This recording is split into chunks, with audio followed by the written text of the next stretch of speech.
Hello my dear food lovers, welcome to quality eats. నా channel subscribe చేసుకుని నన్ను encourage చేస్తున్నందుకు థ్యాంక్స్ అండి.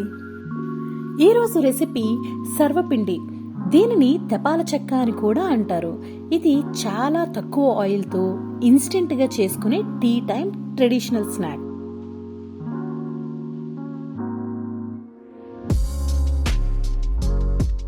ఒక మిక్సింగ్ బౌల్లో 1.5 కప్పు బియ్యం పిండి తీసుకుని 1/2 కప్పు వేరుశనగ పలుకులు, 2 టేబుల్ స్పూన్ నువ్వులు, 2 తరిగిన పచ్చిమిరపకాయలు, కరివేపాకు, కొత్తిమీర, రుచికి సరిపడా ఉప్పు, 1 టేబుల్ స్పూన్ కారం, 1/2 కప్పు నానబెట్టిన శనగపప్పు, 1/2 టేబుల్ స్పూన్ అల్లం పౌడర్, 1/2 టేబుల్ స్పూన్ వెల్లుల్లి పౌడర్ వేసి బాగా కలుపుకుందాం. అల్లం వెల్లుల్లి పౌడర్కి బదులుగా అల్లం వెల్లుల్లి పేస్ట్ కూడా వేసుకోవచ్చు. కొద్ది కొద్దిగా నీళ్లు పోసుకొని మొత్తం కలుపుకుందాం. పిండి మరీ పలుచగా కలుపుకోకూడదు.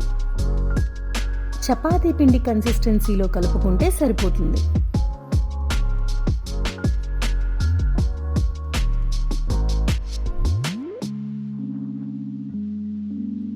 ఒక మందపాటి గిన్నె ఆర్ కడాయిని తీసుకొని దీనిలో నూనె పోసుకొని ఈ సర్వపిండిని పెట్టుకొని కడాయి అంతా స్ప్రెడ్ చేసుకుందాం. ఎంత పలుచగా వీలైతే అంత పలుచగా స్ప్రెడ్ చేసుకుంటే బాగుంటుంది.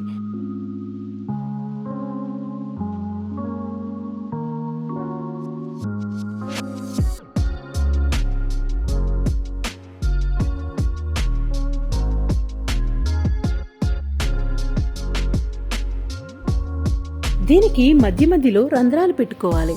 పిండిని ముందుగానే రెడీ చేసుకుని తరువాత స్టవ్ ఆన్ చేసుకుని స్టవ్ పై పెట్టుకుందాం. లో ఫ్లేమ్లో మాత్రమే కాల్చుకోవాలి. దీనిని బొగ్గుల పొయ్యి మీద పెట్టుకుని కాల్చుకుంటే ఇంకా బాగుంటుంది. మనకిప్పుడు అవకాశం లేదు కాబట్టి ఫుల్గా సిమ్లో పెట్టుకొని నెమ్మదిగా కాలనిద్దాం. కడాయికి బైండ్ అయి ఉన్న పిండి కాలిన తరువాత కడాయి నుండి విడిపోతుంది. చూడండి ఎంత ఈజీగా వచ్చిందో.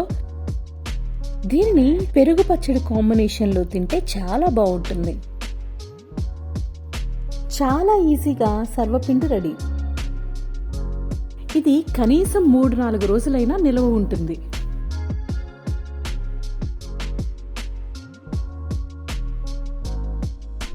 Thank you for watching.